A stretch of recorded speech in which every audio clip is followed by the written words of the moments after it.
Adjective clause.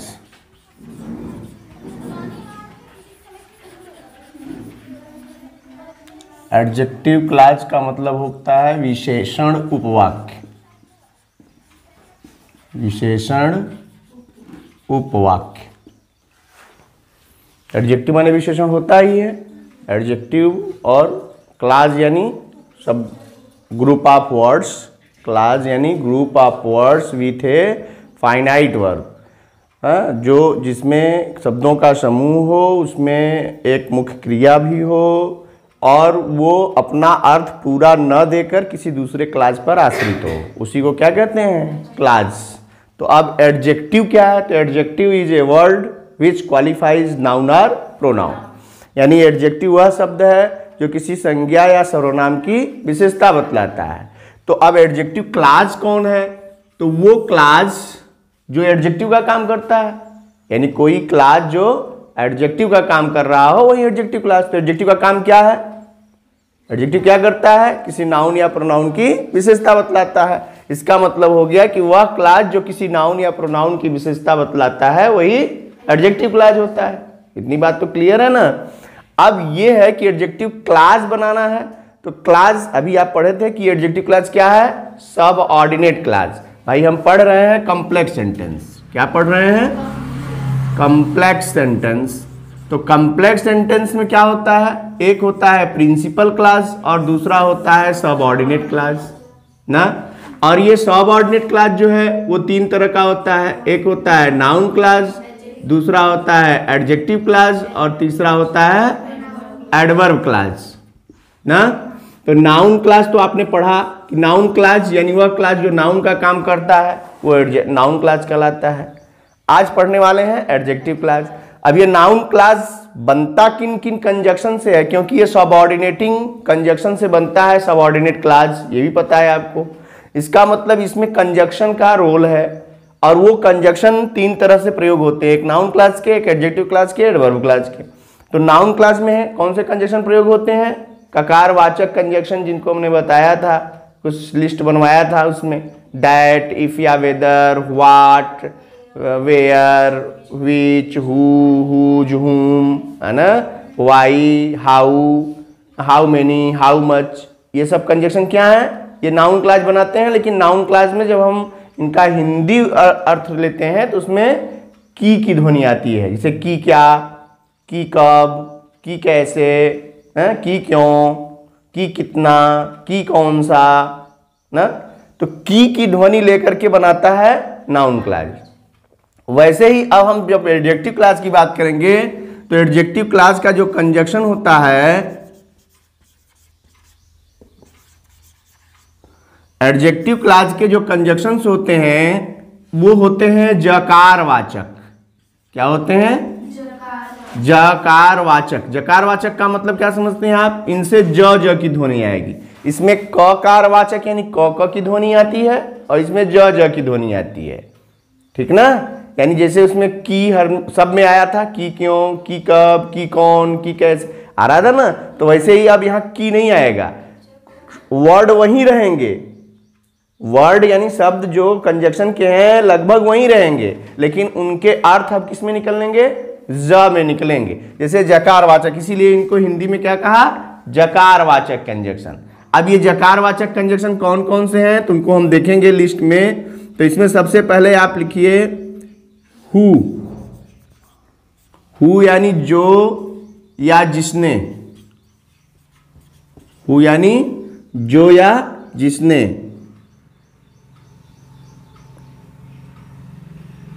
विच यानी भी जो या जिसने। ये अर्थ में सेम रहते हैं, इनके यूज अलग अलग हैं, बताऊंगा अभी।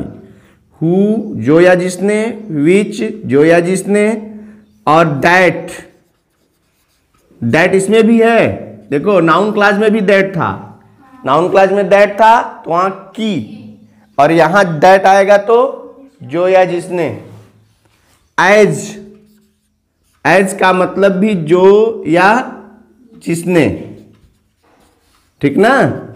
यानी ये चार कंजक्शंस हैं जो या जिसने के अर्थ में प्रयोग होने वाले हैं। लेकिन इनके यूजेज अलग अलग हैं। यूजेज ये हैं कि हु जब लगता है तो ये सजीव के लिए लगता है, यानी लिविंग पर्सन के लिए लगाया जाता है। यानी किसी आदमी की बात हो रही है जो सजीव है, यह लड़का जो यहाँ आया था, तो लड़का क्या है, सजीव है, तो जो कि अंग्रेजी हु। विच यानी निर्जीव के लिए प्रयोग होता है। जब कोई निर्जीव की बात हो रही हो तो वहां क्या लगाएंगे, विच। विच क्या है, जैसे यह घड़ी जो तुम पहन रखे हो या यह किताब जो तुम पढ़ रहे हो, तो यहाँ किसकी बात हो रही है, किताब की, तो जो कि अंग्रेजी क्या होगी, विच। दैट, दैट का प्रयोग कब होता है, दैट के कुछ इंपॉर्टेंट रूल्स हैं। दैट का प्रयोग तब होता है जैसे कोई सुपरलेटिव डिग्री आ जाए, तो सुपरलेटिव डिग्री के बाद जब भी आएगा जो के लिए, ठीक है, या कोई कंजक्शन लगाना हो सुपरलेटिव डिग्री के बाद तब लगता है। दूसरा, जब आपको सजीव निर्जीव दोनों मिल गए हो सकता है कि जो वर्ड आ रहा हो वो उसमें क्या आ रहा है, एंटीसीडेंट जो बनेगा इनका एक एंटीसीडेंट भी होता है। क्या होता है, यानी अब यहां एक वर्ड लिख लीजिए, एंटीसीडेंट। क्या, एंटीसीडेंट, इसको हिंदी में कहते हैं पूर्ववर्ती। ये बड़ा इंपॉर्टेंट होता है। ये पूर्ववर्ती कौन होता है, तो पूर्ववर्ती वही होता है, एडजेक्टिव किसी नाउन या प्रोनाउन की विशेषता बतलाता है ना, तो पूर्ववर्ती वही शब्द होता है जिसकी विशेषता बताई जाएगी। क्योंकि एडजेक्टिव क्लास भी किसी की विशेषता बतलाएगा, किसी नाउन या प्रोनाउन के बारे में बात करेगा, तो जिस नाउन या प्रोनाउन के बारे में ये बात करता है वही क्या कहलाता है, एंटीसीडेंट कहलाता है। ये जो मैं बता रहा हूं यहाँ कि हु अपने एंटीसीडेंट के अनुसार लगेगा, विच अपने एंटीसीडेंट के अनुसार लगेगा, दैट अपने एंटीसीडेंट के अनुसार लगेगा, एज भी अपने एंटीसीडेंट के अनुसार लगेगा। तो इनका एंटीसीडेंट कौन, यदि इनका एंटीसीडेंट कोई सजीव है तो वहां हु लगाना, निर्जीव है तो विच लगाना, और यदि कोई सुपरलेटिव डिग्री का है या कोई कभी कभी होता है कि कोई क्वेश्चन वर्ड ही एंटीसीडेंट बन जाता है, तो क्वेश्चन वर्ड यदि कहीं आया है वही एंटीसीडेंट का काम कर रहा है, तो उसके लिए कंजक्शन लगाना है तो क्या लगाएंगे, दैट। या कुछ ऐसे हैं जिसमें सजीव निर्जीव का भेद नहीं हो पाता, जैसे ऑल हो गया, एनी हो गया, सम हो गया, वन हो गया, ये यदि कहीं लगे हैं तो उनके साथ कंजक्शन कौन आएगा, दैट का प्रयोग होगा। ये एंटीसीडेंट डिसाइड करेगा।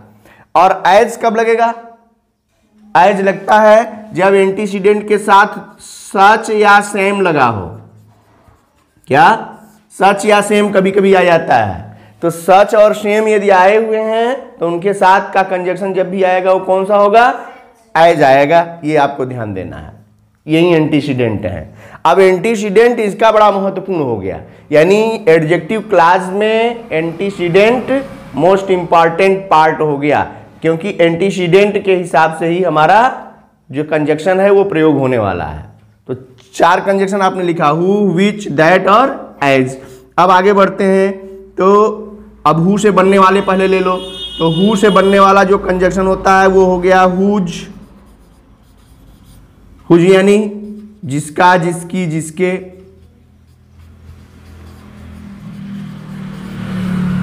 ठीक ना।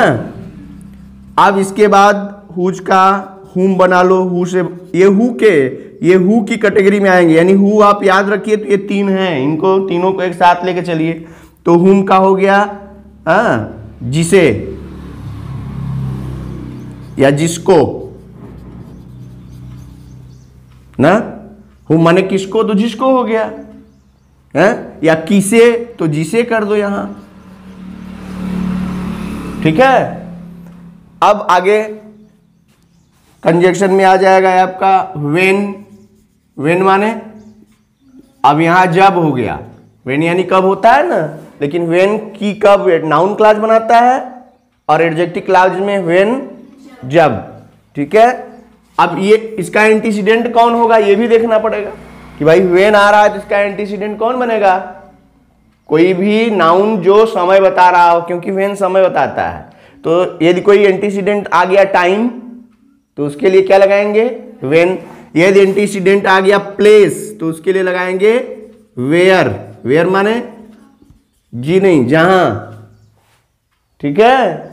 फिर एंटीसीडेंट कोई कारण आ गया तो वाई यानी जिस कारण से, कारण का कारण एंटीसीडेंट होगा तो क्या लगेगा?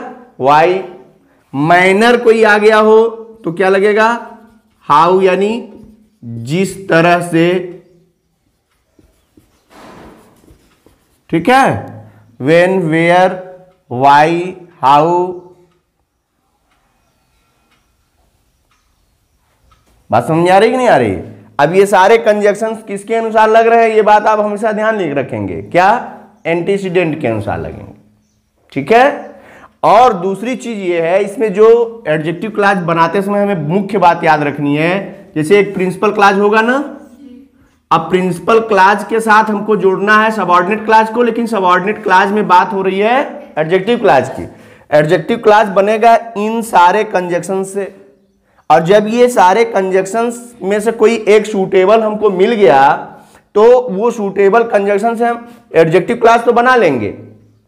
किसके अनुसार कंजक्शन लगेगा? एंटीसीडेंट के। इसका मतलब इन दोनों वाक्यों में जो प्रिंसिपल क्लॉज है उसी में एंटीसीडेंट रहता है। ध्यान देना, ये है एंटीसीडेंट कहां रहेगा? प्रिंसिपल क्लॉज में।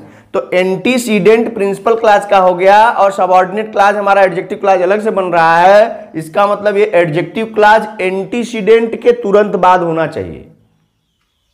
जैसे भी नाउन क्लॉज पढ़े थे ना, उसमें क्या था कि प्रिंसिपल क्लॉज में भी एक सब्जेक्ट, वर्ब और ऑब्जेक्ट होगा, और सब यहां कंजक्शन मान लो, और एक सब्जेक्ट, वर्ब, ऑब्जेक्ट इसमें मान लो। ये हो गया आपका एडजेक्टिव क्लॉज। एडजेक्टिव क्लॉज का एंटीसीडेंट यदि ऑब्जेक्ट है तो सीधा सीधा हो जाएगा। लेकिन कभी कभी ऐसा होता है कि एडजेक्टिव क्लॉज का एंटीसीडेंट कौन होगा? सब्जेक्ट होगा। तो ये एडजेक्टिव क्लॉज कहां लगेगा? यानी यही बीच में घुस जाएगा। जैसे नाउन क्लॉज में अपोजिशन वाला रूल था ना, ठीक वही वाला रूल यहां पे बैठेगा। ये देखना पड़ेगा कि एंटीसीडेंट कहां है। यदि एंटीसीडेंट वाक्य के अंत में है तो कुछ नहीं करना है, तो कंजक्शन के साथ उसको जोड़ देंगे। लेकिन एंटीसीडेंट यदि यहां सब्जेक्ट के प्लेस पर है तो ये पूरा का पूरा एडजेक्टिव क्लॉज आ जाएगा अपने एंटीसीडेंट के पास, ठीक है। अभी एग्जांपल देंगे तो समझ में आ जाएगा। यानी कुल मिला के एडजेक्टिव क्लॉज में हमें समझना क्या है, वो पॉइंट उंगली पे रख लो। पहला तो एडजेक्टिव क्लॉज बनाते समय हमको दोनों वाक्यों में से कुछ उस नाउन को ढूंढना है या प्रोनाउन को ढूंढना है जिसके बारे में बात हो रही है, क्योंकि किसी नाउन या प्रोनाउन की विशेषता ये बताएगा। दूसरा ये करना है कि जब वो नाउन मिल गया तो उस नाउन के हिसाब से या प्रोनाउन के हिसाब से हमको कंजक्शन सेलेक्ट करना है, क्योंकि वही हमारा एंटीसीडेंट हो जाएगा। उसी एंटीसीडेंट के हिसाब से हमारे इन कंजक्शन में से कोई एक लगेंगे। तो एक वाक्य में एंटीसीडेंट रहेगा और दूसरे वाले वाक्य को हम क्या बना देंगे? एडजेक्टिव क्लॉज बना देंगे। अब एडजेक्टिव क्लॉज बन गया, तब क्या देखेंगे कि एडजेक्टिव क्लॉज का एंटीसीडेंट कहां है। उस एडजेक्टिव क्लॉज को उठाओ और एंटीसीडेंट के पास रख दो।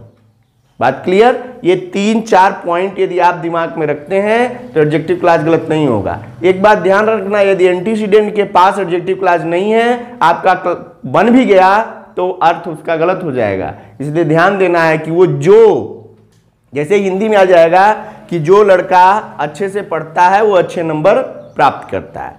जो लड़का अच्छे से पढ़ता है, लेकिन आप क्या बनाएंगे?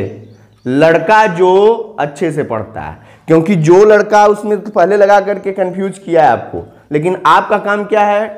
According to the rule of grammar क्या है कि हमारा एंटीसीडेंट पहले, कंजक्शन बाद में होना चाहिए। यानी अब उसी को यदि हम अंग्रेजी में बनाएंगे तो the boy who study well gets good mark, ठीक है। अब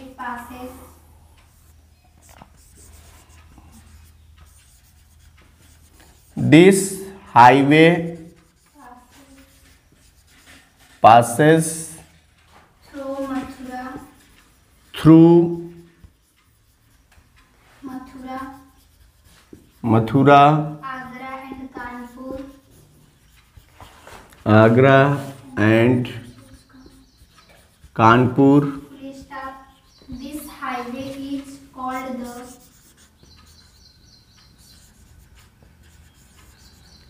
This highway is called the National Highway number 2.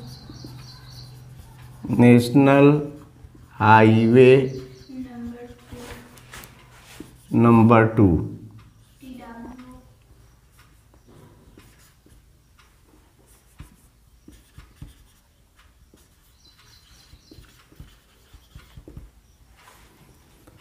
अब देखो ये दो सेंटेंसेस हैं, किसके बारे में बात हो रही है बताओ? ये तो घूम फिर के बात हो रही है ना, हाईवे के बारे में। इसका मतलब इसमें से हम एक को एंटीसीडेंट बना लिया, हमारा ये हो गया प्रिंसिपल क्लास, ठीक है, और ये हो गया एडजेक्टिव क्लास बनाएंगे। तो एडजेक्टिव क्लास, अब दिस हाईवे हमारा एंटीसीडेंट हो गया, तो दिस हाईवे के लिए कौन सा कंजक्शन, सजीव है कि निर्जीव है? तो इसका मतलब यह हाईवे जो आगरा कानपुर या यह हाईवे जो नेशनल हाईवे नंबर 2 कहलाता है, वह मथुरा, आगरा और कानपुर से होकर गुजरता है। तो अब दिस हाईवे, चूंकि इसी के लिए ये ऑलरेडी इसमें है और इसी के लिए हमारा लगने वाला है विच। हमारा एडजेक्टिव क्लास तैयार हो गया, इसको हटाना पड़ेगा। क्यों? क्योंकि ये ऑलरेडी इसमें है और इसी के लिए कंजक्शन आ रहा है, इसलिए इसको हटाना पड़ेगा।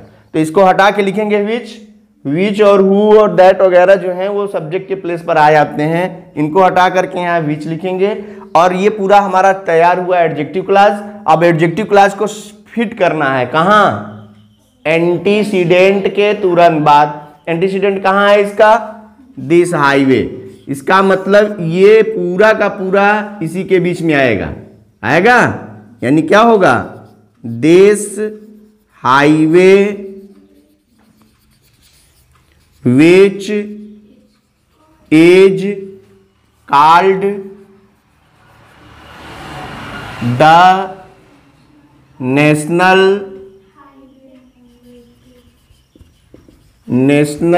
highway नंबर 2, कामा लगा देना। उसके बाद अब यहां से जोड़ लेंगे, क्योंकि वर्ब हमको चाहिए ना, passes through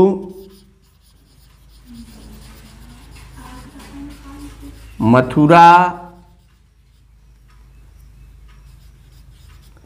आगरा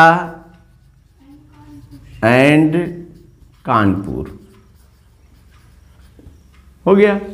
आप चाहें तो ये जो है इसको बना सकते हैं एडजेक्टिव क्लास, इसको पूरा पूरा ले लो, ठीक है। यानी दिस हाईवे यहां भी है, यहां भी है, तो इसको प्रिंसिपल क्लास बना लो, इसको सबऑर्डिनेट क्लास बना लो। यहां लगा दो व्हिच, नहीं बन जाएगा? तो ये व्हिच हो गया, अब ये पूरा रहेगा तुम्हारा। अब ये पूरा उठा के कहां जोड़ेंगे? इसके बीच में, यानी हो जाएगा this highway which passes through Mathura, Agra and Kanpur is called national highway number 2। ये दोनों सही हैं, दोनों का मतलब सेम है।